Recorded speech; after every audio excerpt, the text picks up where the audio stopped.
Students, welcome to my channel Pragati institute. स्वागत है आप सभी का मेरे इस चैनल पर जिसका नाम है प्रगति इंस्टीट्यूट। आज मैं आपको एक पोएम पढ़ाने वाला हूं और जिसका टाइटल है लेमेंट। लेमेंट कहते हैं बिलाप को या रोने को। तो ये जो पोएम है वो पीबी शैले के द्वारा लिखी गई है, उनके द्वारा कंपोज की गई है। और इसमें उन्होंने, चूँकि उनकी एज काफ़ी कम थी, 29 की एज पर ही, 29 वर्ष की ईयर्स की एज में ही उनका देहांत हो गया था, उनकी डेथ हो गई थी। तो इसमें उनके जीवन के अंतिम क्षणों में जो निराशा थी, जो उनको दुख था और उनको ऐसा लगने लगा था कि जो है मेरा जीवन बहुत शीघ्र ही समाप्त होने वाला है। तो इस सारी निराशा और उनकी जो डिसअपॉइंटमेंट है उसके से प्रेरित होकर उन्होंने ये पोएम को लिखा है। तो इस पोएम को हम लोग शुरू करते हैं। तो सबसे पहले हम लोग अबाउट द पोइट यानी कवि के विषय में जान लेते हैं। पीबी शैले, जिनका पूरा नाम था पर्सी बायसी शैले, तो इनको शॉर्ट में कहते थे पीबी शैले कहते थे, पर्सी बायसी शैले। तो जो कि एक ग्रेट इंग्लिश रोमांटिक पोइट, जो कि एक बहुत ही महान अंग्रेजी के रोमांटिक पोइट हुए हैं, is noted for his spirit of revolt. उनके जो क्रांतिकारी भावना थी उनके अंदर, जो विरोध करने की जो भावना थी, उसके लिए वो जाने जाते हैं। और किस चीज़ के लिए जाने जाते हैं? हिज लाइरिकल जीनियस, यानी उनकी जो गीत में कुशलता थी, गीतों को लिखने की जो उनकी कुशलता थी, उसके लिए वो जाने जाते हैं। एंड हिज पावरफुल इमेजिनेशन, और उनकी जो शक्तिशाली जो कल्पना शक्ति थी, महत्वपूर्ण कल्पना शक्ति थी, तो इसके लिए वे जाने जाते हैं।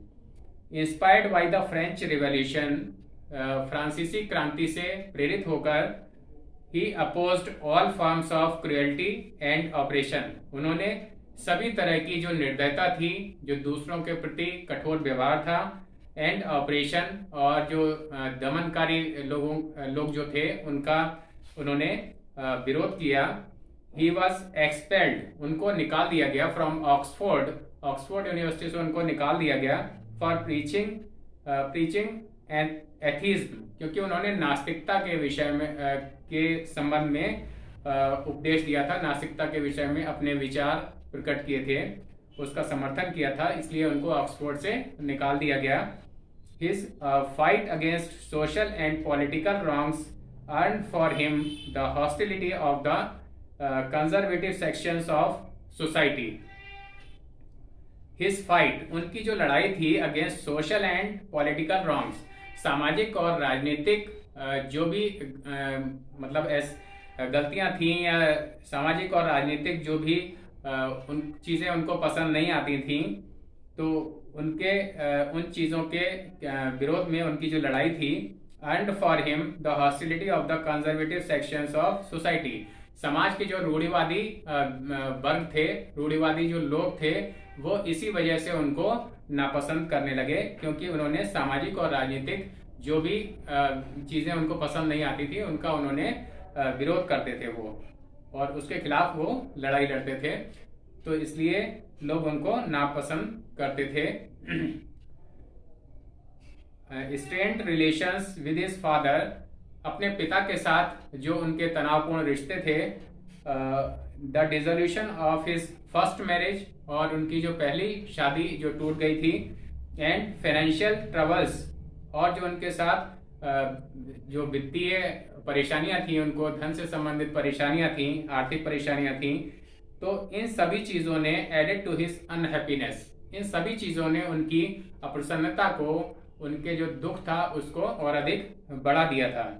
ही left England in disgust and despair, disgust कहते हैं घृणा के लिए, एंड डिस्पेयर निराशा के लिए।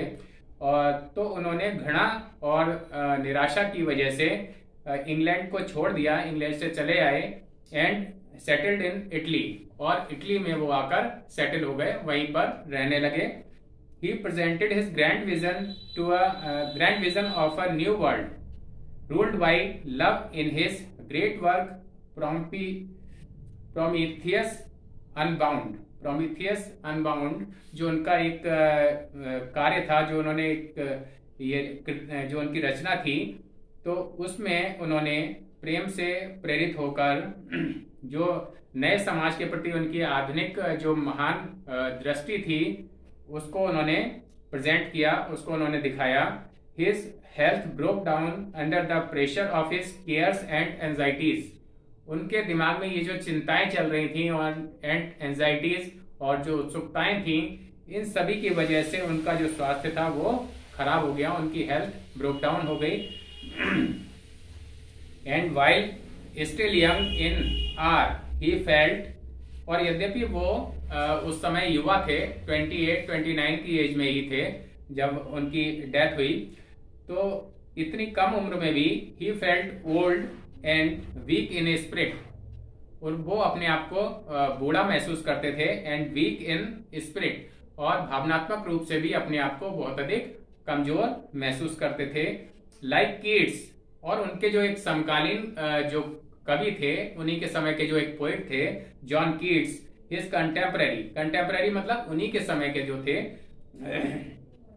तो उन जॉन कीट्स की तरह से he had fears of a premature death, उनको भी उसी तरह से अपनी मृत्यु समय से पूर्व होने का डर अक्सर सताया करता था। एंड दे केम ट्रू, और उनका यह अनुमान सत्य निकला। दो in an unexpected and tragic manner, यद्यपि एक अनएक्सपेक्टेड मतलब ऐसी घटना की बिल्कुल उम्मीद नहीं की जा सकती थी, एंड ट्रेजिक मैनर और बहुत ही दुखित तरीके से, व्हेन इन 1822 में एट द एज ऑफ 29, जब उनकी एज मात्र 29 वर्ष की थी, 29 ईयर्स के थे वो, ही वॉज ड्रोन, वो डूब गए, while sailing in a storm in the gulf of Spezia in Italy. जब वो इटली में जो गल्फ ऑफ स्पेजिया है, तो वहां पर तूफान का मुकाबला करते हुए वो उस गल्फ में, खाड़ी में डूब गए वो। तो इस तरह से उनकी असामयिक मृत्यु हो गई, और इसी बात का उनको पहले से डर सता रहा था। तो इस तरह से अगर देखा जाए तो उनका ये अनुमान एक तरह से सही निकला। तो ये अबाउट द पोइट यानी कवि के विषय में मैंने आपको जानकारी दी। अब अबाउट द पोइम, यानी इस पोइम में क्या चीज बताई गई है, तो उसको हम लोग समझ लेते हैं। The poem a lament, a poem, ये जो पोइम है अ लेमेंट, रिटन इन 1821, और इसको 1821 में लिखा गया था। शोज, इसमें दिखाया गया है दैट शैली, कि ये जो पीवी शैली जो पोइम को लिखने वाले हैं, दो ओनली 28 एट द टाइम, जो कि उस समय मात्र 28 वर्ष के थे, रियलाइज्ड, उन्होंने ये महसूस किया that he would not live long, कि अब वो और अधिक समय तक जीवित नहीं रहेंगे। उनको ऐसा पूर्वाभास हो गया था, ऐसा पहले से लगने लगा था कि वो अब और अधिक नहीं जी पाएंगे। His youth had deserted him, उनकी युवावस्था ने उनका साथ छोड़ दिया था, यानी उनके युवावस्था में जो उल्लास, जो आनंद उनके मन में होना चाहिए था, वो आनंद, वो उल्लास उनके जीवन से समाप्त हो गया था। And he was now incapable of enjoying the pleasures offered by life and nature. And he was now incapable, और वो अब असमर्थ थे, इनकेपेबल असमर्थ थे, इस लायक नहीं थे, ऑफ एंजॉइंग द प्लेजर्स, कि वो उन आनंदों को एंजॉय कर सकें, उन आनंदों को प्राप्त कर सकें, offered by life and nature, जो कि जो आनंद, जो खुशियां जीवन और प्रकृति ने उनको दी थी, उन खुशियों का वो आनंद ले सकें, उन खुशियों से आनंदित हो सकें। The awareness of old age having कम, वृद्धावस्था की जो अवेयरनेस, जो उनको ऐसा लगने लगा था कि अब उनकी मन में उनका जो उत्साह नष्ट हो गया था, तो ओल्ड एज की अवेयरनेस की वजह से, having come before it's time, वृद्धावस्था उनके ऊपर समय से पहले ही आ गई थी। उनको ऐसा लगने लगा था जैसे उनके जीवन में सब कुछ उत्साह, खुशी वगैरह नष्ट हो गई है। Leads to a cry of despair, और इस वजह से उनके मन में एक निराशा का भाव उत्पन्न हो गया था, उनका मन एक तरह से निराश हो गया था। But the music of the poem, लेकिन इस कविता का जो संगीत है, इस कविता में जो गीत में सुंदरता है, represents the triumphs of Shelley's lyrical powers. वो शैली की जो गीत में शक्तियां थी, गीतों को लिखने की उनकी जो पावरफुल शक्तियां थी, उन शक्तियों की विजय को ये पोएम दर्शाती है। उन शक्तियों को उनके प्रभाव को अच्छी तरह से हमारे सामने रखती है। तो ये अबाउट द पोएम यानी कविता में क्या कहा गया है वो मैंने आपको बताया। अब जो इसका टेक्स्ट है उसको हम लोग पढ़ते हैं। ओ वर्ल्ड, ओ लाइफ, ओ टाइम। कवि तीनों को संबोधित करते हुए कहता है, ओ वर्ल्ड यानी हे संसार, ओ लाइफ हे जीवन, ओ टाइम हे समय, on whose last steps I climb. कवि को ऐसा लगता है कि जीवन जो है, जीवन एक सीढ़ी के समान है और वह उस सीढ़ी के अंतिम छोर पर खड़ा हुआ है। सीढ़ी पर सबसे ऊपर खड़ा हुआ है, अंतिम छोर पर। और साथ ही अगर समय के परिप्रेक्ष्य में देखा जाए, समय के रूप में देखा जाए, तो उसको ऐसा लगता है जैसे उसके जीवन का जो समय था, जो उसको समय जीने के लिए मिला था, वो समय भी अब समाप्ति की ओर अग्रसर है। तो इस तरह से लास्ट स्टेप्स किसके लिए आया है? जीवन रूपी सीढ़ी के लिए या समय की समाप्ति के लिए यहाँ पर लास्ट स्टेप्स आया है। ऑन हुज लास्ट स्टेप्स, किसके लास्ट स्टेप्स? संसार, जीवन और समय के लास्ट स्टेप्स, अंतिम सीढ़ियां पर मैं खड़ा हुआ हूं। कवि को ऐसा लग रहा है जैसे उसका जीवन समाप्ति की ओर है और वो इन सब जीवन रूपी सीढ़ी के अंतिम छोर पर खड़ा हुआ है। Trembling at that where I had stood before. और ट्रेम्बलिंग कहते हैं कांपना, ट्रेम्बलिंग एट दैट, और उस जगह पर खड़ा होकर यानी जीवन के अंतिम समय में उसको ऐसा लग रहा है जैसे कि वो कांप रहा हो डर से, भय से। Where I had stood before, जहां पर मैं पहले खड़ा हुआ था। जहां पर खड़ा होने का मतलब यह है कि जीवन के उस अंतिम छोर पर, जीवन के उस अंतिम समय में या समय की समाप्ति की ओर, जो उसका जीवन का समय समाप्त हो रहा है उस समय की ओर इसमें बताया गया है। इसको एक तरह से और भी देख सकते हैं कि shuddering at the thought of the troubles and difficulties, जब वो अपने जीवन में उन कष्टों, उन जो परेशानियां उसने जीवन भर सही हैं, उन परेशानियों की ओर जब वह देखता है जो कि उसने बीते समय में इन परेशानियों और कष्टों का सामना किया था, तो इन सबको सोचते हुए उसको एक कपकपी सी महसूस होती है। उसको ऐसा लगता है जैसे कि वो अपनी जगह पर खड़ा हुआ ट्रेम्बल कर रहा है यानी कांप रहा है, वो घबरा जाता है इस चीज को देखकर। When will return the glory of your prime? Prime कहते हैं शुरुआत का समय। कवि के जीवन का जो प्रारंभिक समय था वो बहुत ही आनंदमय था, खुशियों से भरा हुआ था। तो उस समय को याद करके कवि के मन में एक अभिलाषा आती है, एक उसके मन में एक इच्छा जागती है कि क्या वो जीवन का प्रारंभिक समय जिसमें आनंद और खुशियां भरपूर थे, तो क्या वह समय वापस लौट के आएगा? नो मोर ओह नेवर मोर, नो मोर ओह नेवर मोर। अब इस लाइन में कवि की जो भरपूर निराशा है वो झलकती है। कवि को ऐसा लगता है कि ये जो जीवन का आनंदित जो समय था, खुशियों से भरा हुआ जो समय था, वो अब नहीं आएगा, कभी वापस नहीं आएगा। तो इस तरह से कवि पूर्ण रूप से इस लाइन में जो है निराश दिखाई देता है। अब इसके बाद जो इसका सेकंड स्टैंजा है उसको हम लोग पढ़ते हैं। Out of the day and night a joy has taken flight. Out of the day and night, कभी को ऐसा लगता है कि उसके जो दिन हैं, अब जो जीवन के शेष बचे हुए दिन हैं, जो रातें हैं, उनमें से अ जॉय यानी आनंद रूपी जो महत्वपूर्ण तत्व था, हैज टेकन फ्लाइट, वो निकल गया है। उसके जीवन में से दिन और रातें तो हैं, लेकिन उनमें से जो खुशी का क्षण था, जो खुशी का तत्व था, वो अब जा चुका है और उसके जीवन के जो रात और दिन हैं वो अब पूरी तरह से नीरस हो चुके हैं। और उसके रात और दिन आनंद रहित हो गए थे, तो ऐसा उसको लगता है। और इसके बाद है फ्रेश स्प्रिंग।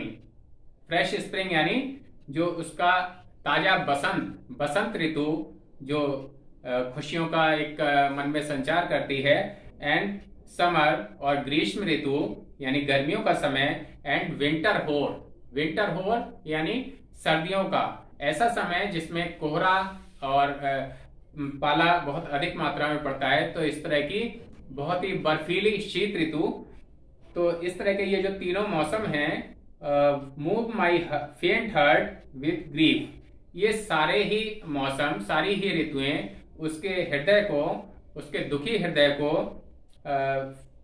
मूव माई फेंट हार्ट विथ ग्रीफ, उसके दुखी हृदय को और अधिक दुखी बना देते हैं, उसके दुख को और अधिक बढ़ा देते हैं। मतलब बसंत ऋतु वैसे तो खुशियों का, आनंद का प्रतीक है, लेकिन चूंकि उसका कवि का हृदय बहुत अधिक दुखी है, तो इसलिए उसको उस ऋतु में भी और कोई भी आनंद दिखाई नहीं देता है।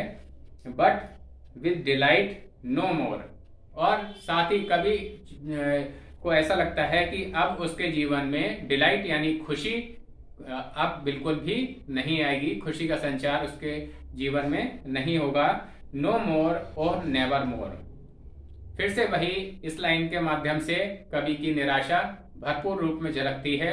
कवि कहता है कि उसके जीवन में अब वो खुशियां, वो आनंद, वो प्रसन्नता अब कभी भी नहीं आएगी, कभी नहीं आएगी, वापस कभी भी नहीं आएगी।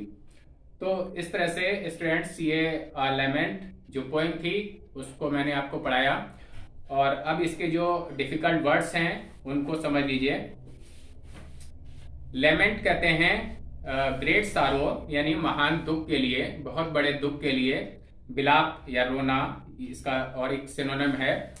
ओ वर्ल्ड, ओ लाइफ, ओ टाइम, ये जो कविता की इसकी पोइम की पहली लाइन है, उसमें इन्होंने जो ओ वर्ल्ड, ओ लाइफ, ओ टाइम, ये जो तीन शब्द बताए हैं, तो इसका मतलब है हे संसार। ओ वर्ल्ड का मीन्स हो गया हे संसार, ओ लाइफ हे जीवन, और ओ टाइम यानी हे समय। तीनों चीजों को संबोधित करते हुए कवि अपनी इस पोइम की शुरुआत करता है।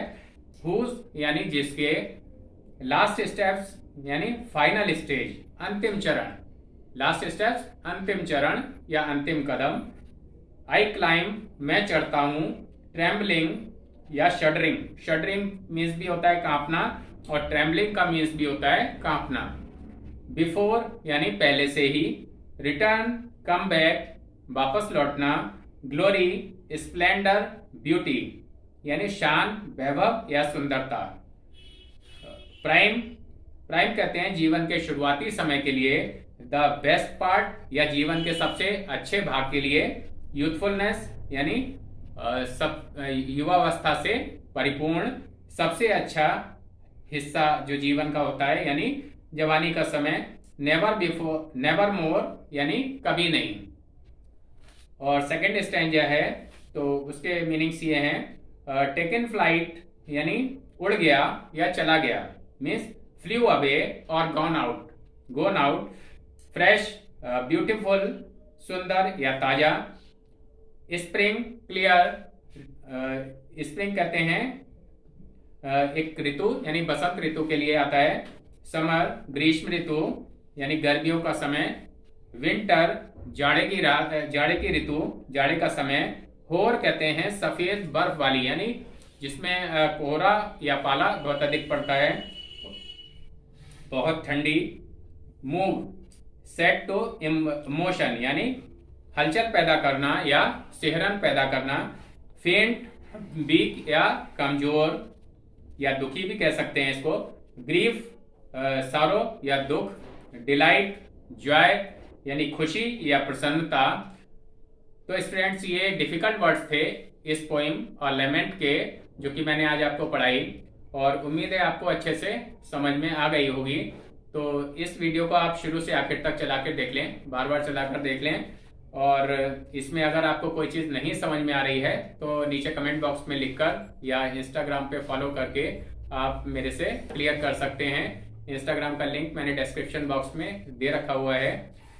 इस वीडियो को और इसके बाद का वीडियो जो है मेरा, जिसमें सेंट्रल आइडिया मैंने बताया हुआ है इसी पोइम का, तो उस वीडियो को भी आप देखना ना भूलें। और इन सभी वीडियोस को आप अपने फ्रेंड्स और क्लासमेट्स के साथ शेयर करना ना भूलें। इस वीडियो को मैं यहीं पर एंड करता हूँ। Thank you.